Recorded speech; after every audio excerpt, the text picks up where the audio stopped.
Back on the Crawford Podcasting Network, down in the blocks with former Wolverine Chris Young, number 45 out of Detroit Catholic Center, talking Michigan basketball. You know, we kind of put a capper on this less than spectacular season for the Wolverines a few weeks ago. We said, we'll leave it here. I'll do another podcast over here at Grand Traverse Pie Company, which is in the corner of Grand River and Hagedorn, when something newsworthy comes up for the Wolverines. Well, there's plenty of newsworthy. Since we talked last, let's see, Isaiah Barnes transfer real quick, yes. Then Jet Howard declared for the NBA, which is not a big surprise. Not a big surprise. No. Then Hunter Dickinson, total blindside on that. We'll get to that in a second. And then was it yesterday? Yesterday's a blur, or was it Saturday? Was it yesterday? Kobe Buffkin. Yeah, yesterday morning. And I sent you a text because I had some inkling he was on the West Coast and he was at the Suns game and living that courtside. You know where that goes. He's declared for the NBA. Yeah. Okay, where are you at with this Michigan basketball team? Former Wolverine Chris Young. Okay, so let's start back at the beginning. Isaiah Barnes, I was kind of surprised about, but not really. He really didn't get a whole lot of a look this year, and when he did, he looked kind of lost. Okay, good luck, buddy. He had one good game last year against Michigan State, the game at Breslin Center. Yeah, exactly. It's like he contributed. Yeah. And I thought, hey, this might futuristically be good. Yeah. That was it. Yeah. One game. And then the one time he got in this year, he just kind of looked lost. It's like, okay, that's fine. Good luck to you. Go find a spot where you feel at home. Sure. The thing with Jet, we kind of expected it, when he went down after the Michigan State game with the bum ankle and stuff, and he kind of coming back and kind of not. You can kind of tell what he was looking for. I think if Michigan would have made the tournament, he would have played. But you could tell he was definitely preparing to go. Yeah. He was reading the draft boards. He was reading all the same stuff we were reading. It's like, okay, he's going. Yeah. The Hunter Dickinson thing, man. I saw that on Friday, and I was like, I know April Fool's is tomorrow, but is this like a day early, like April Fool's type deal or something? It was a fake tweet, like 2 or 3 days that I actually bid on, at least temporarily. Yeah. I had a couple of sources that was, it was like, but that was. It was a fake tweet saying he was coming back. Unless that was a misleading. Who knows what's going on with Hunter? Yeah, all the misdirection stuff and all that. But the staff was taken by surprise. I just, he's your leading rebounder, leading scorer, your former captain.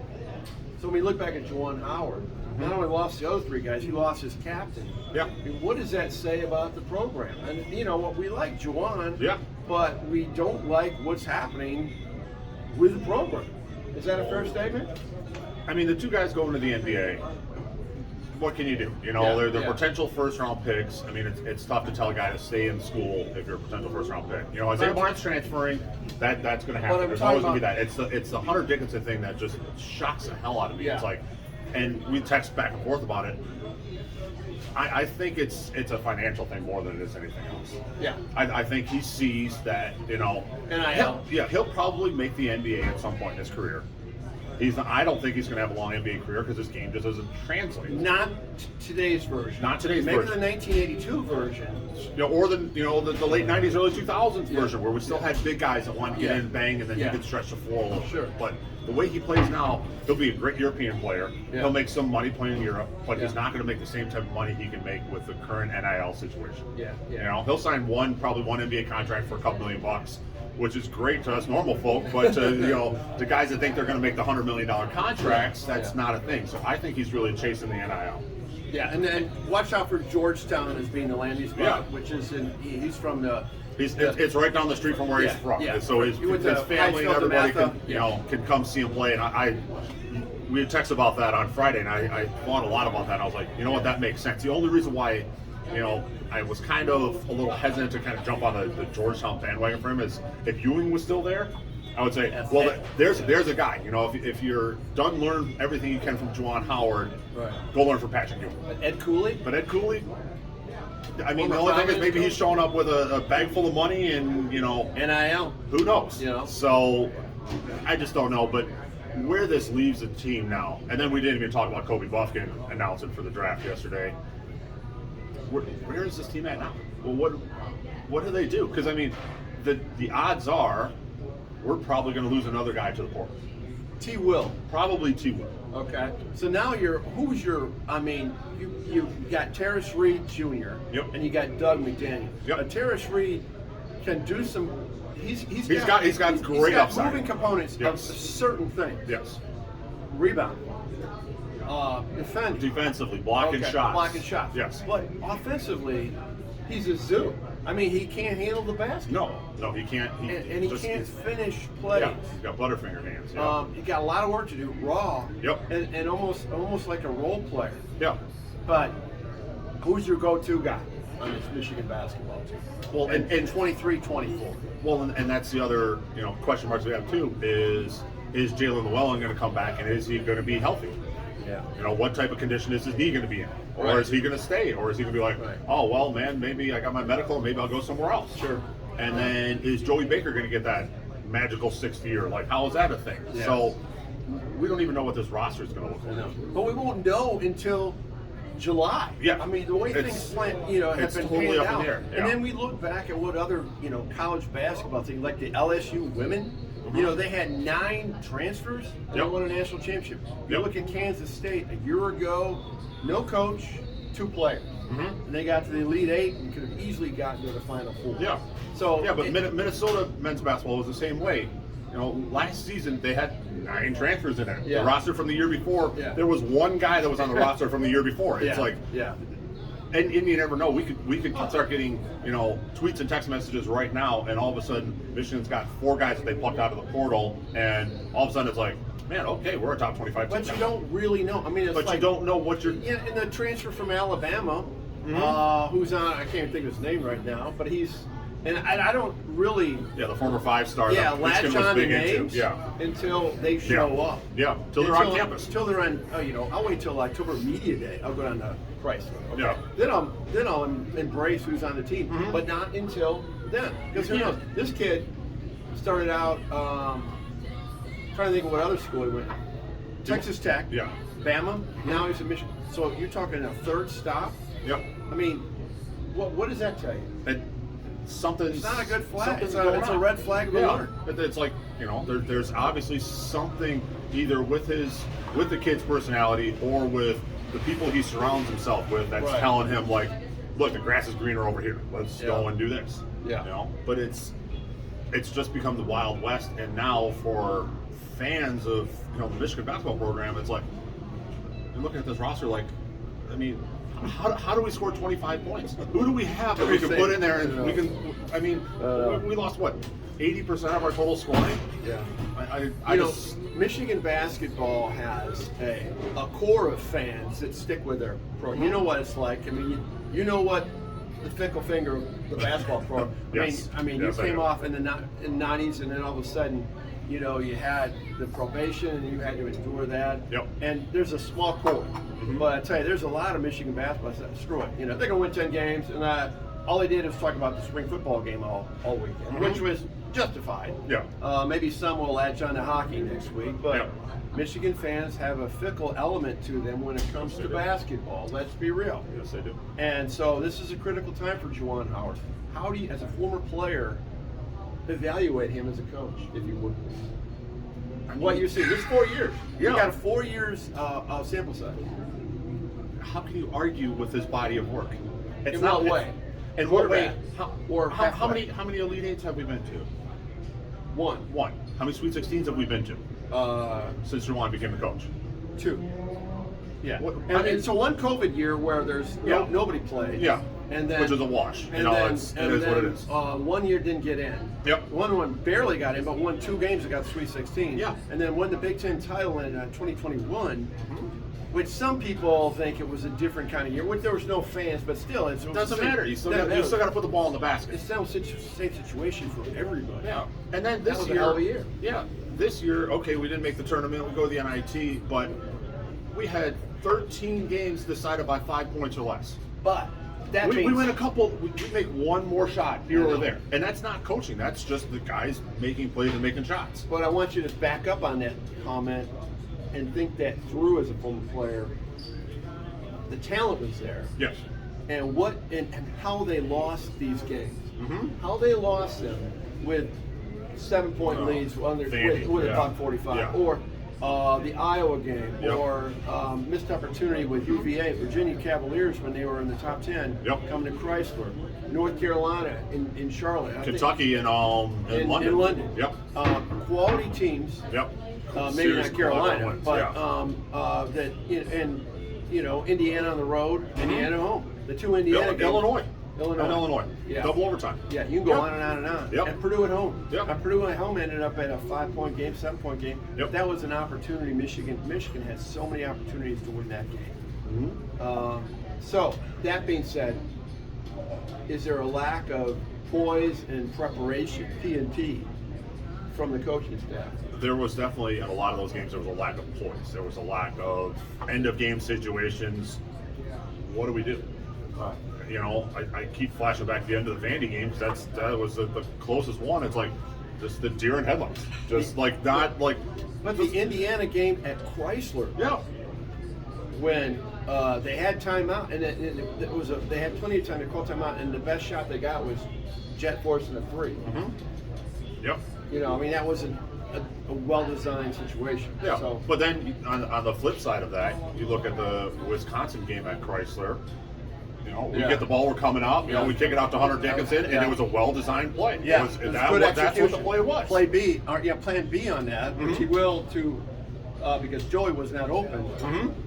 That was an aberration. It was, but it shows that it's possible. Just like and I've said it.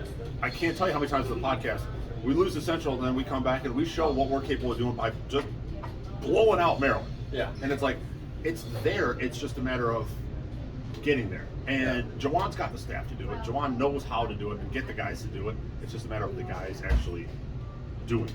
Because there's only so many things as a coach that you can do where you take this guy and you put him in this situation. You say you go here and you go here and you go here, but they still have to make the pass at the right time. They still have to make the shot at the right time. How do you know? How can you detect the accountability of the player versus the coach? I mean, when you look at it, is the player screwing up or is the coach screwing up? I'm not smart enough to figure that out. I mean, the coach isn't on the floor. Yeah. The coach, like I said, the coach puts them in certain situations, and Jawan and Martelli, they didn't tell Terrence Williams to turn the ball over at the end of that game. Yeah. They didn't tell him to throw those bad passes. Yeah, they told him to throw a pass. Yeah. Yeah. And it's up to him to execute and make the pass. Yeah. It's up to guys to step to the free throw line and make the shot because the coach said, penetrate and get to the bucket. You get fouled, go to the free throw line and do what the hell you're supposed to do. They can't make the shots. They can't make the passes. Right. So I always give the coaches a pass to a point. Well, now when you start getting, off the court things happening and all kinds of other nonsense, then I put it on the coach. Sure. But all the on the court stuff, they're coaching them up. It's not like the coaches are sitting on the bench. It's like, oh, you guys go ahead and do what you want to do. Right. It's not a Calipari situation where it's like you got just these horses and you just let them run and just figure it out. So I think a lot of it falls on the players. Yeah, I'm not bullish on firing coaches, and I'm all about I assimilate this, Chris, with Jim Harbaugh in 2020 after that 2-3 that COVID year, and everything looked bad culturally with Michigan football, and he made a lot of personal changes on how he handled the program. Some great hires, and look where Michigan football is right now, on the threshold of as good a chance to win a national championship next as anybody, and in a good position to win their third consecutive Big Ten title in CFP appearance. Now, can Jawan do that? And I think it's possible he can if he gets the right transfers. Maybe sell scouts. He talks about that. He learns. John Beilein coached 30 years as a head coach before he came to Michigan. Yep. Jawan had no head coaching experience at the collegiate level. No. So, I think a year from now when we're doing this podcast, down the blocks here at the corner of Grand River and Hagedorn, Grand Traverse Pie Company, we'll have a clearer picture of the future of Juwan Howard. For sure. Yeah, but I mean, right now you can't, Hunter transfers. Yeah, you can kind of put that on Jawan because maybe there's something going on behind the scenes. But at this point, a couple, 3 days later, something would have leaked out. Hunter can't keep his mouth shut about stuff. Like he transferred and said, you know what?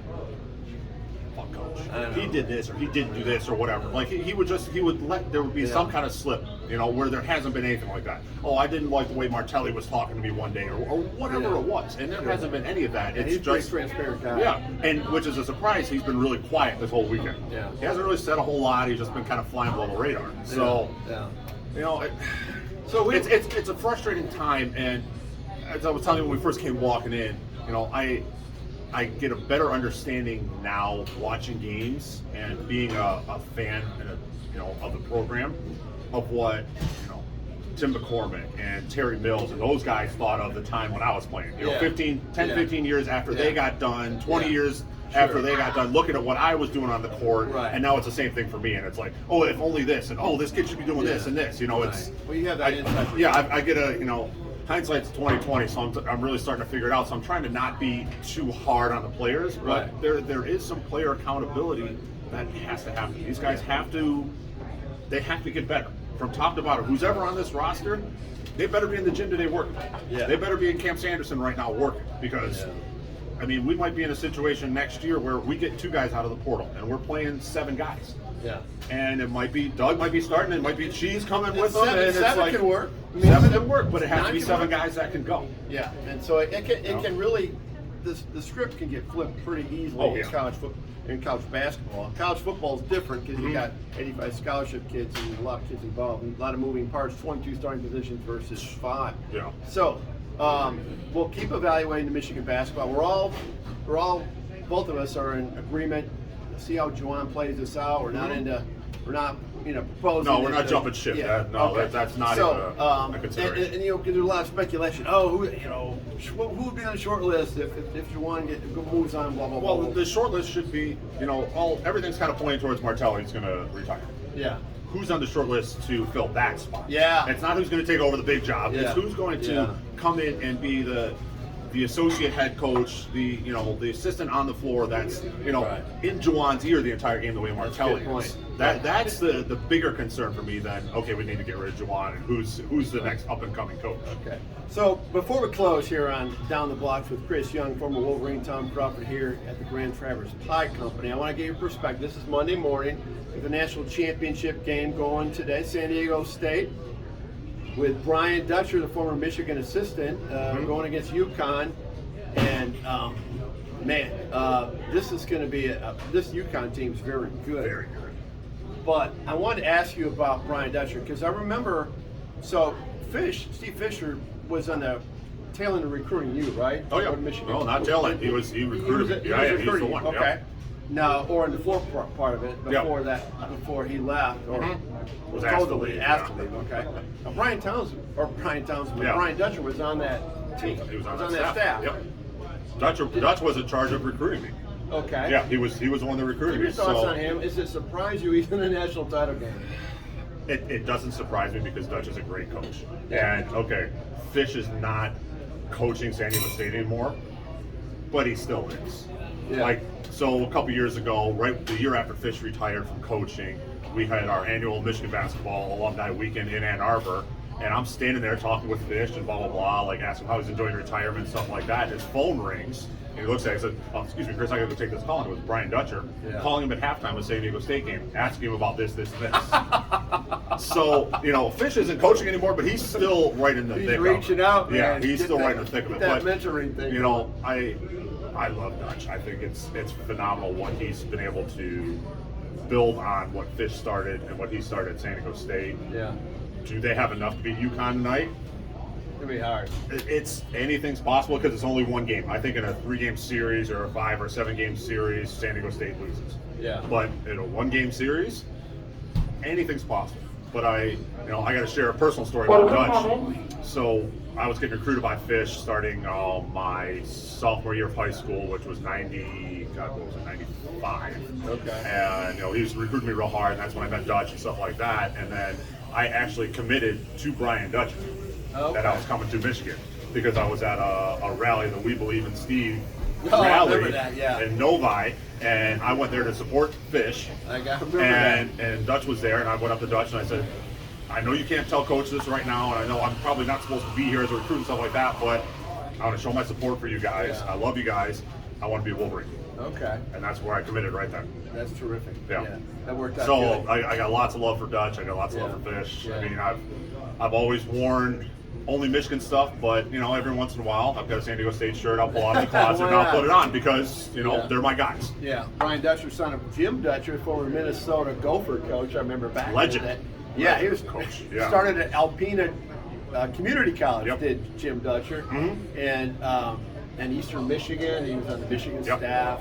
Yep. A basketball family. So I'm hoping Dutch wins it. I met him a couple times. Alumni function deal, and great guy. Yeah, great guy. And he always, after a win, he always, he's obviously having fun. But even after losses, he takes it hard, but he's still got kind of that jovial relationship. He's a keel guy. Yeah. He doesn't. Yeah, I thought he handles adversity when I've seen him this year. They're a good team. They hung in there. They're behind the entire game. Until the game ran. And then all of a sudden they just decide to, okay, let's go ahead and turn it on now and go on a 9-2 run or whatever it was to end the game. It's called offensive rebounding. Yes. And two bigs. So two bigs does work. It does. Yep. As we saw with our, two bigs this year, and it could have worked next two year. Bigs. It's anything's possible. All right. We're going to still be connected here in the Crawford Podcasting Network. We're Chris Young, Tom Crawford here, down in the blocks, keeping up to date, if you will, on the Michigan basketball program. Ever changing.